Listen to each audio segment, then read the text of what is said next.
This works. Let's see if this works. What'd you like about your defense? I mean, it held the run defense seemed to be very improved. 41 yards for the game and 7 yards in the second half. What'd you like out of the run defense and overall performance of the group? Yeah, that was kind of one of the staples going into the game. That they had been rushing for, I want to say, right around 180 yards a game against really good opponents. Did against A&M. So going into the game, we felt like that had to be the first priority, right? And it was really good early on. I felt like we fit the run well, and they, at that point they stopped running. They stopped running the ball as we got closer to halftime. Maybe because we were up by 14, but whatever the circumstances were. But I felt like our run fits and our run defense was really good. That was a positive. We did some things that I think we're making strides. You could point to 7 points in the second half. You could point to better run fits. You could point to third and fourth downs on some big critical stops, turnovers at the right time. So I think we're making steps in the right direction. Obviously, we still have a lot to clean up and improve on. And it was also good when the game was on the line that we were able to make a stop at the end to shut it down. So happy with the result. Never happy overall with the total performance in terms of things that we can get better at. But again, I feel like every week we're making strides in the right direction. Was there anything in particular about the run defense that stood out to you? Was it just fitting it better, executing what you wanted better? Well, I was really proud of our corners, first of all, because Miami's a team that makes the corners tackle. So we went into the game and we wanted to make sure that our corners were fitting the run. We knew that they were going to crack the safeties, make the corners, make some tackles. That happened early on. And I thought our linebacker fits were great. I thought our defensive line was really firm in terms of being able to, set double teams and not get moved off the ball. Miami had some very talented offensive linemen, and they were able to move everybody else off the ball in the run game that they played. And I thought our guys took the challenge well. I feel like it's starting with our defensive tackles, being able to set the points in there where they weren't getting knocked off the ball, and then our linebackers did a great job of fitting. And I think that probably the reps are starting to build up now, and we've probably seen just about everything we can see in the run game. So we're getting a little bit better comfort level with where to fit, how to fit, and things of that nature. So it was really good to see, and I think it's a great building block. When you hold a team to 40 yards rushing, 42 yards rushing, whatever the number was, you're doing something right. So again, I think stopping the run in every game we play in, it's the number one issue at the beginning of every game. So again, building on little things, building on things that were good. I was really proud of our guys for that.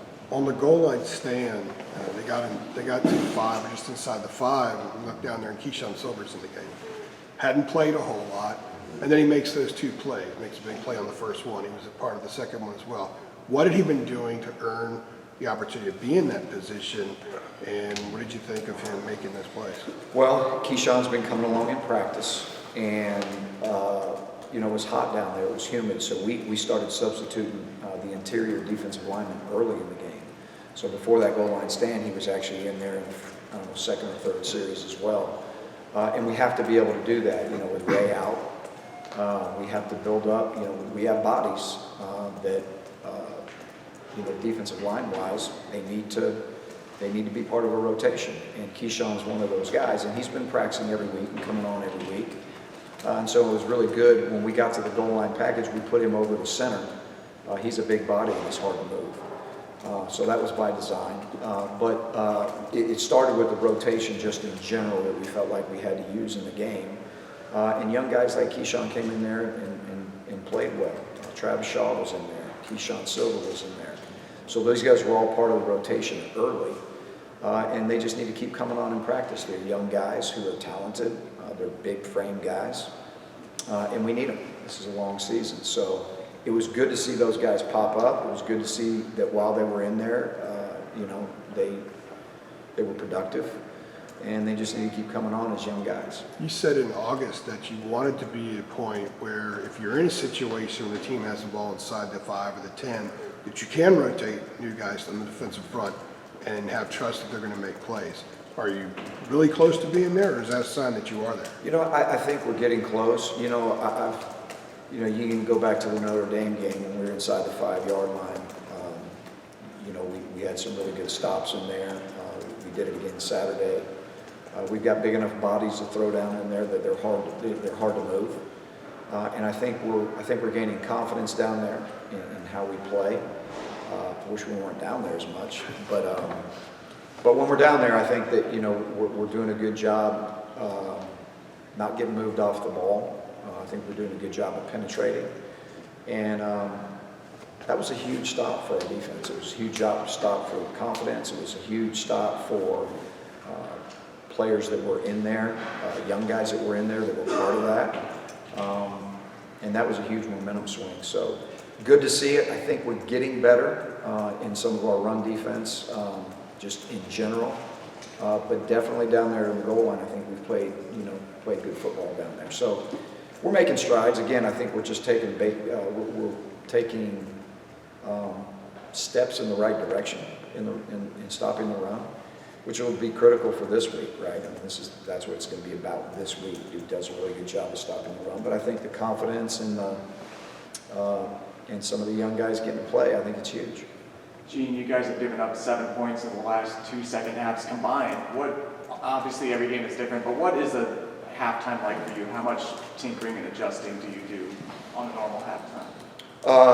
We do some. You know, a lot of times halftime is about going back and showing them what's happening and not necessarily creating something new. Sometimes it is.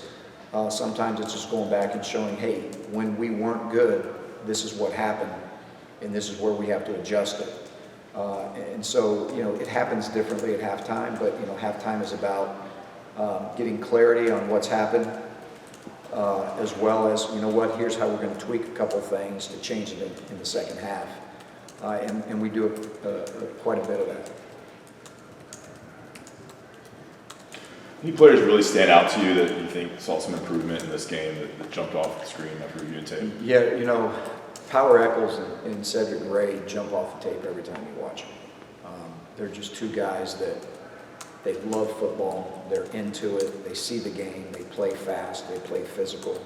Again, starting with the run fits, I thought they were excellent, you know, early in the game.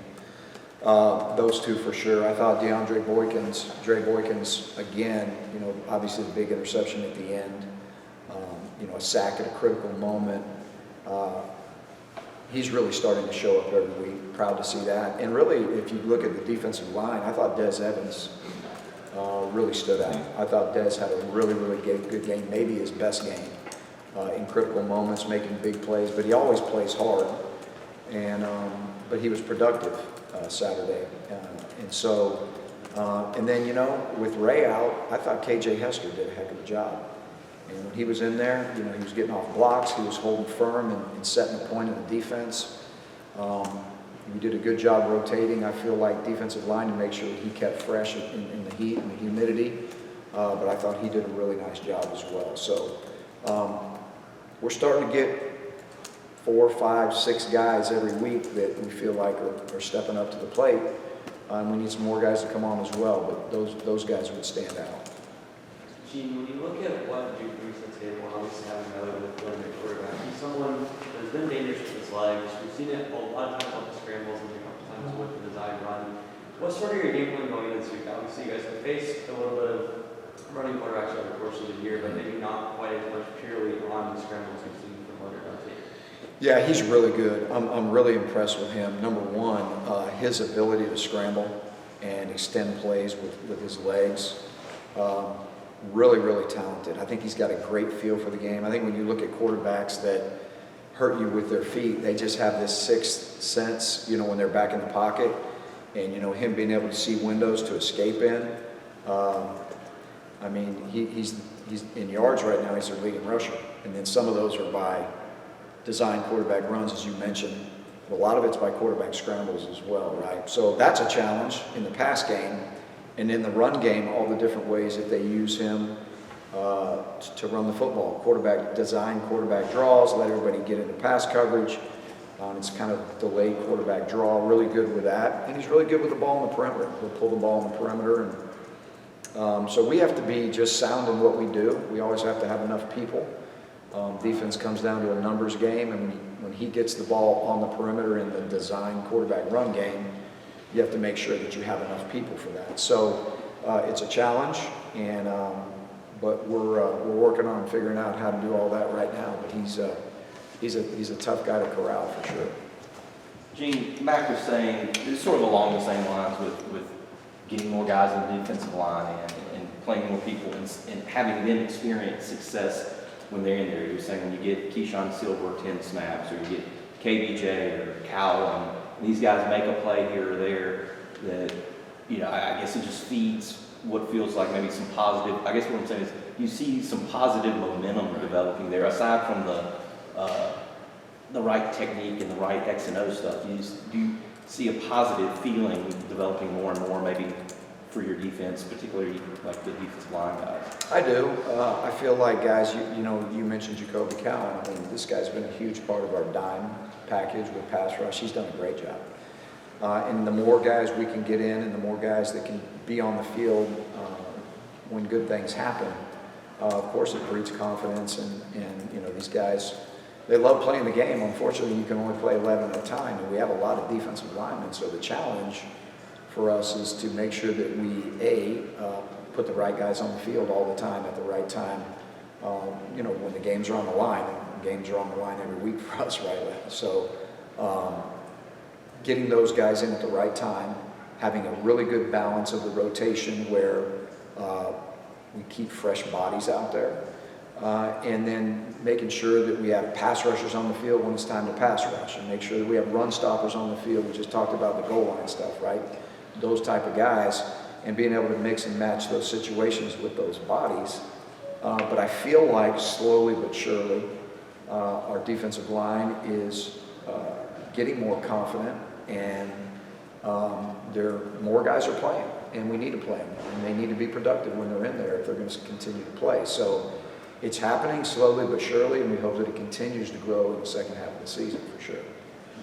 Gene, you've coached in this rivalry before. Have you been talking to some of the new guys and some of the younger guys like Jacoby, Travis, Keyshawn about the intensity that's going to be in the stadium? Mac was saying that there's fewer than 1,000 tickets left in Durham. Have you been talking to them about the atmosphere that's going to be there? Well, I think they know what the intensity is going to be like. Obviously, yesterday was more of a cleanup day with what we needed to do better moving forward after watching the game film. We talked a little bit about Duke. We hadn't had a chance at that point to really watch them a lot, but those conversations are definitely going to happen tomorrow and throughout the week. They need to know the importance of the rivalry. They need to know this is a different Duke team than maybe people have seen before. Now, look, I haven't been here and I haven't watched them in the last several years, but this is a very good football team. They're physical. They're very well coached. Speaking from the offensive side, and that's all I've watched, and they've got some talented players at positions that matter. And so this is a huge challenge for us. This is going to be a really, really tough, very physical football game from our standpoint. Just when you watch their offensive line, those guys work well together. They're really good. And when you got a quarterback that can do what their quarterback can do, it's challenging. So our guys will know. They'll know the importance of the rivalry. They'll know the importance of the game. And they ought to, that's why they come to college to play in huge games like this, right? So they'll understand the intensity of the rivalry. Gene, is it fun? Might not be the right word, but it was enjoyable. Just the goal line stand. We were up there, we were saying, look at the different personalities you've got in. I mean, you had all those defensive linemen, the two jacks. I think you only have one DB. You had Cam Kelly in there. You had Harkleroad in there with Cedric and Power. I mean, it was kind of just a cute little thing to watch. For you, when you're going about How cute was it? Wasn't Chris Collins in a 4-point stance as well? Yeah, I mean. I've heard it called a lot of things, but never cute. But anyway, I get your point. Yes, a lot of different guys. It's a melting pot of dudes in there, right? It is a melting pot. It is. Much It like is. America. But like when you're going about getting that personnel together, like, I mean, I guess I'm saying, is that a fun thing to do? To be like, all right, when we have goal line, how many big bodies can we get in here? Just like, what is that process like for you as a coach? I guess fun might not be the right word. It's interesting. We have a lot of conversations about, obviously when you're in that portion of the field, things aren't going well, right? So you have to make sure that you have the right mix and match of guys down there. So yeah, you're pulling from every position group, and sometimes, when you're down guys at one position or another, it's next man up mentality, right? So, we don't have a lot of linebackers right now, and Hark stepped in and did a great job. We took all the corners off the field and we put a safety in there, and he became a linebacker, so to speak. Then you have all the big bodies up front that you got to put in there and making sure that they don't get moved off the ball. So it's just a mix and match of guys that, based on that week, what you think you're going to have to defend, who are the guys that need to be out there. So I don't know that fun is the word, but you have to get semi-creative in what you're doing and who you're putting out there for sure. So Taylor's covering a guy on 4th down, right? That's right. And we, believe it or not, we actually, the last week, we put that personnel grouping on the field, and we made up plays because we didn't have a lot of that personnel grouping from Miami. We made up plays in the pass game so that they'd all keep their eyes on their coverage. We just made them up. And it came down to the 4th and 2, and they actually ran one that was similar. So that was interesting as well. But yeah, they did a great job, and everybody did their job. And that's defense, right? So they executed, and I showed them yesterday. I showed them the 4-play stand, and when everybody's doing their job the way it's designed to do, that's when defense works. And that was at a critical time, so it was huge. Who made it up?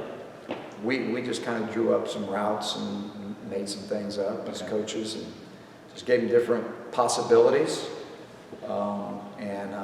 So it wasn't the exact same thing, but it was definitely in the ballpark.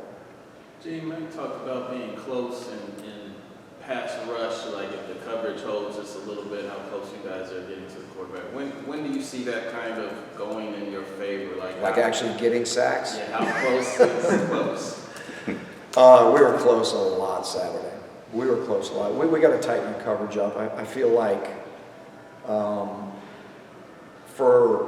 we did a lot of good things, but I feel like we did a lot of things that we've got to clean up and get better in terms of coverage. Some of them, they make a great throw and a great catch, right? They run a wheel on said. It's a running back on a linebacker. They make a great throw and catch. All those things are going to happen. We get that. But there's also things that we didn't execute well, that if we would have, held the coverage for a split second longer, the pass rusher was there. He was throwing off his back foot and throwing under duress probably a good 6 or 7 times and still got the ball off.